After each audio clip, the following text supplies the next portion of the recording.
Itlog daw iyon ng ostrich. Iyon ang sabi-sabi sa barangay Sampaga.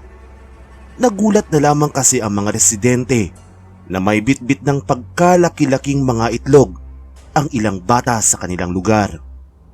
Nakuha raw ng mga ito ang 3 pirasong itlog sa gubat doon sa may malaking puno ng balete. "Balete ba ika nyo?" ani Tandang Marsing nang marinig ang sabi ng mga bata. "Naku nga, ibalik ninyo iyan. Baka itlog iyan ng mga maligno.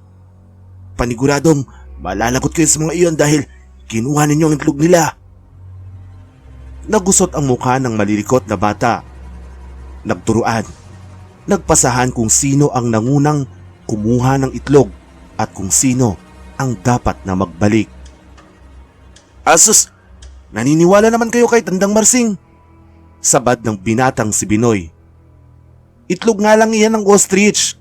Noong nakaraan lang may nakakita sa malaking ibon na lumilipad sa may gubat. Tiyak na, iyon na yun." Umugong ang bulungan ng mga residente. Lumilipad ba ang ostrich? Oo raw. Wala naman daw ibon na hindi lumilipad. May nagsasabi naman na hindi nakakalipad ang ostrich, kung hindi, lumalangoy. Nagkanyanan na ang mga kuro-kuro. Magkakaroon pa sana ng mas mahabang diskusyon ukol sa ostrich, ngunit sumabad na si Tandang Marsing. Magsitigil nga kayo! Ostrich, ostrich! Ikaw Binoy, hala, kung hindi ka naniniwalang maligno ang may-ari ng mga itlog na iyan, ay ikaw magbalik sa gubat. Doon daw sa may balete. Sulong, bilis! Tawang-tawa si Binoy ngunit hindi naman makasang-ayon sa panukala ng matandang nasaling yata ang kalooban dahil kinontra niya.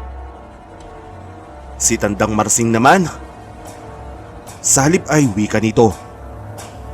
Aber nga ho, tayong dalawang magbalik ng mga itlog sa gubat nang ating malaman kung ostrich ba o maligno ang may-ari ng itlog na iyan. Napailing ang matanda. Aba, ay kung makita tayo ng maligno, di pa tayo ay naparusahan. Ang mabuti ay ikaw ang magbalik niyan dahil ika mo naman ay ostrich lamang ang may-ari. Makakatakbo ka kung habulin ka ng ostrich mo. Lakad na! Iiling-iling na tumayo si Binoy at pinaghahablot ang 3 itlog sa mga bata. Pagkatapos ay nagmarcha papunta sa gubat. Lalo tuloy umugong na tila bubuyog ang mga residente. Tinatawag ang binata at sinasabihang mag-ingat at magdala ng itakman lamang o mahabang kawayan upang pandepensa. Subalit, dire-diretso ito sa mabibigat at nagmamadaling hakbang patungo sa kagubatan. Nag-alala tuloy ang mga tao. Si Tandang Marsing ang binuntunan ng sisi. Kapag daw napahamak si Binoy, ay ito ang responsable dahil inudyukan ng inudyukan ang binata. Dapat daw ay pinagpasensyahan na lamang dahil siya ang nakakatanda. Ikinumpas ng matanda ang mga kamay nito. Amo nga, para malaman niyang si Binoy kung ano talagang hinahanap niya at nang magtanda. Ang mga kabataan ngayon ay napakapilosopo. Hindi marunong rumespeto sa mga nilikhang mas nauna pa kaysa sa ating mga tao. Nagkatinginan lamang ang mga residente at iiling-iling na nagsitahimik. Tila ba sinasabing pabayaan na lamang ang matandang sarado ang pag-iisip. Marahas na bumuga ng hangin si Binoy habang hinahawi ang nagtataasang damo papasok ng kagubatan. Nagtataka siya kung paano nakapasok doon ang mga batang nakakuha ng mga itlog dahil mas mataas pa sa mga iyon ang mga damo. Muli niyang minasdan ng mga itlog na inilagay sa napulot na plastik na nilipad ng hangin. Ang totoo ay hindi pa naman siya nakakakita ng itlog ng ostrich sa malapitan. Parati ay sa TV o libro lamang. Hindi siya sigurado kung sa nabanggit na ibon nga ba ang mga itlog na kanyang dala. Maikukumpara ang laki ng mga iyon sa isang bola ng basketball. Ganoon din ba kalaki ang itlog ng ostrich? Siguro. May ilang araw na kasi ang nagdaan at balibalita na may namataang malaki at itim na ibon na palipad-lipad sa direksyon ng gubat. Sigurado iyon ng ostrich, dahil kung hindi ay ano iyon? Aswang? Manananggal? Natawa siya. Kalokohan. Sa panahon na iyon, aswang? May pandemya na't lahat aswang pa rin. Ngunit halos mapalundag naman si Binoy nang may kumaluskos sa bandang kaliwa niya at lumitaw roon ang isang babaeng patong-patong ang damit. May kung ano-anong dahon at sisidlan na nakasabit sa katawan nito. Nakatali ang mahabang buhok ngunit nag-uumalpas na ang ilang hibla noon at tila ilang araw nang hindi sinusuklay. Mukhang itong may problema sa pag-iisip. Ngunit kagaya niya ay mukhang nagulat din ito. Ate naman, bulalas niya. Ano't pagala-gala ka rito sa gubat? Sapot niya sa dibdib. Ibinalik sa kanya ng babae ang tanong. Nakataas pa ang kilay. Wala. Babalik ko ito riyan sa balete sa may dulo. Itaas niya ang plastik na dala. Nanlaki ang mata ng babae at nagmamadali siyang nilapitan. Tinanong siya kung bakit niya kinuha ang mga itlog. Napamaang si Binoy at ipinaliwanag ang nangyari. Sa gulat niya ay nagalit ang babae at mahigpit siyang hinawakan sa braso. Noon, nakadama ng pagkabahala ang binata.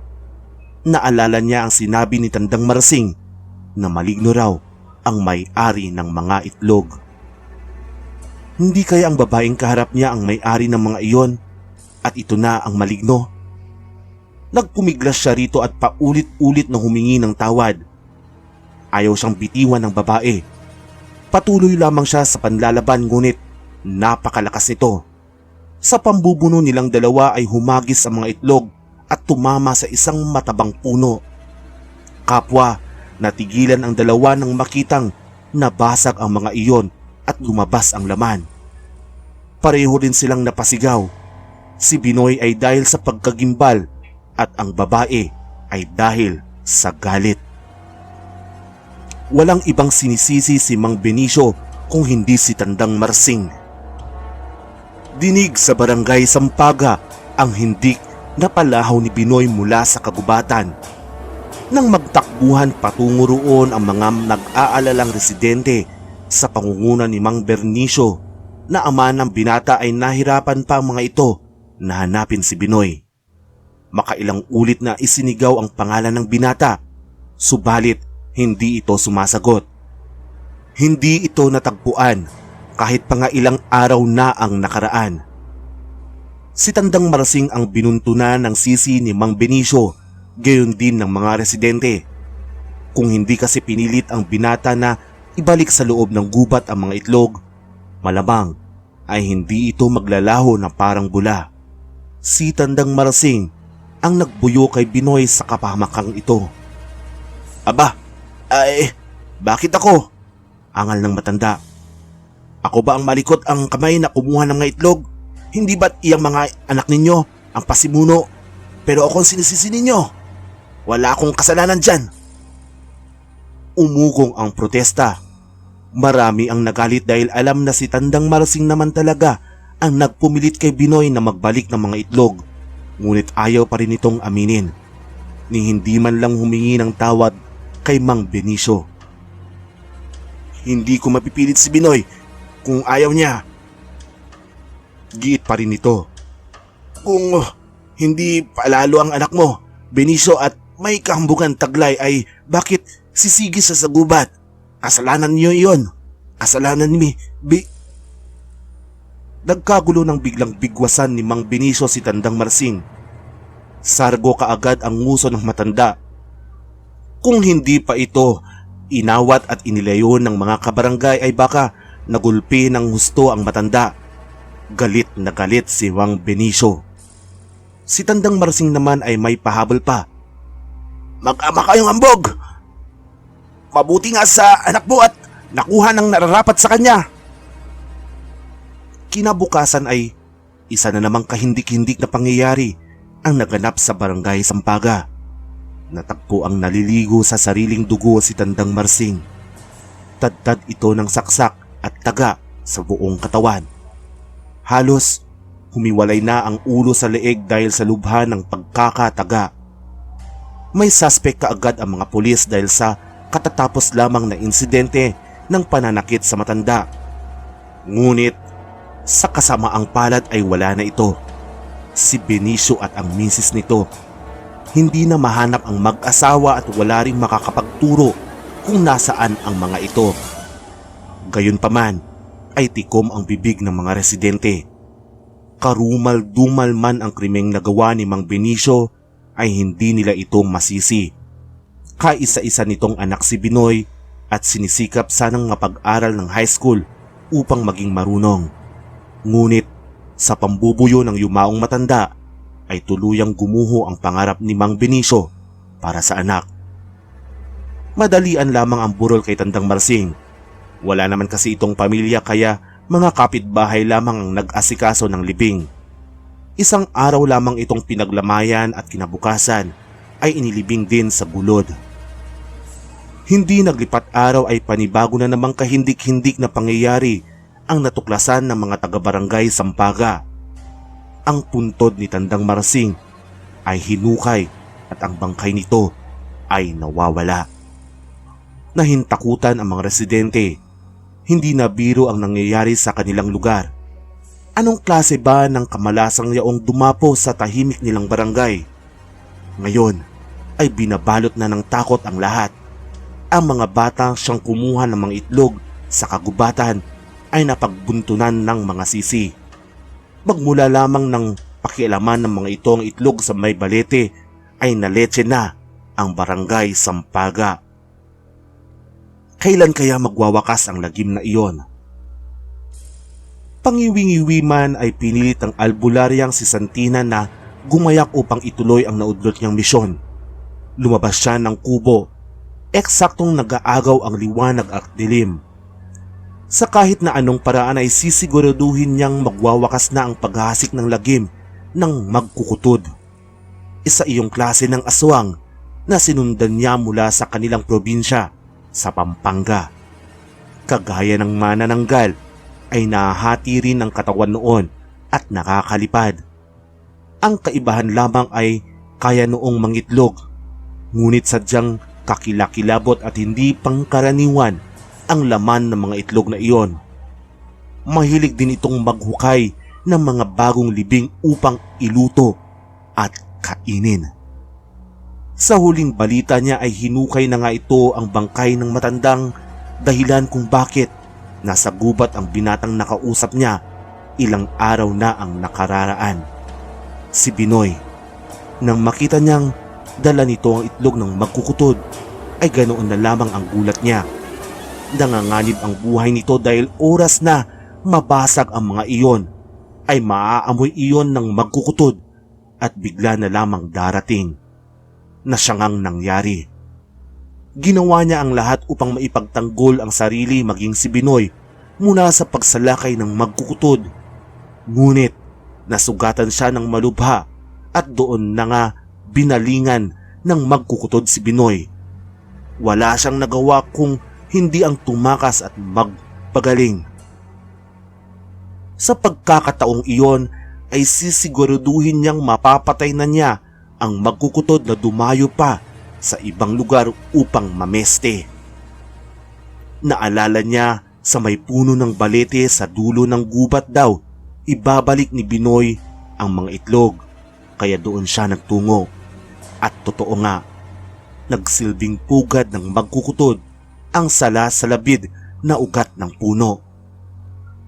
Naroon ang mga itlog nito.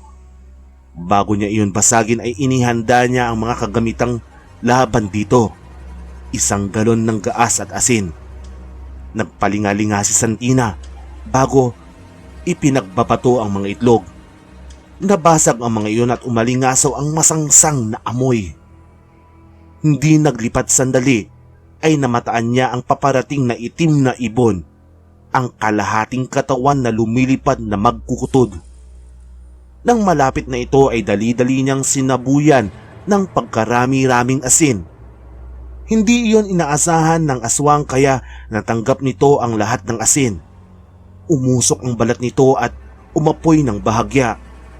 Tsaka niya ito binuhusan ng gahas upang tuluyan ng matupok. Napakamot ng ulo si Honesto nang mapansing paikot-ikot na lamang siya sa gubat. Naliligaw na siya. Sumalampak siya ng upo sa may puno ng balete. Nungunot ang kanyang noon nang makita ang dalawang malalaking itlog na nasa isang gilid ng puno. May ilang basag na balat din sa paligid. Atas ng kuryosidad ng balikbayang kababalik lamang ay kinuha nito ang mga iyon at kinalog. Dumulas ang isa at bumagsak sa isa pang itlog, dahilan upang mabasag ang mga iyon. Nagsuka muna ang lalaki bago nagawang sumigaw at magtatakbo nang makitang mga pugot na ulo ng mga kapitbahay na sina Binoy at Tandang Marsing pala ang laman noon.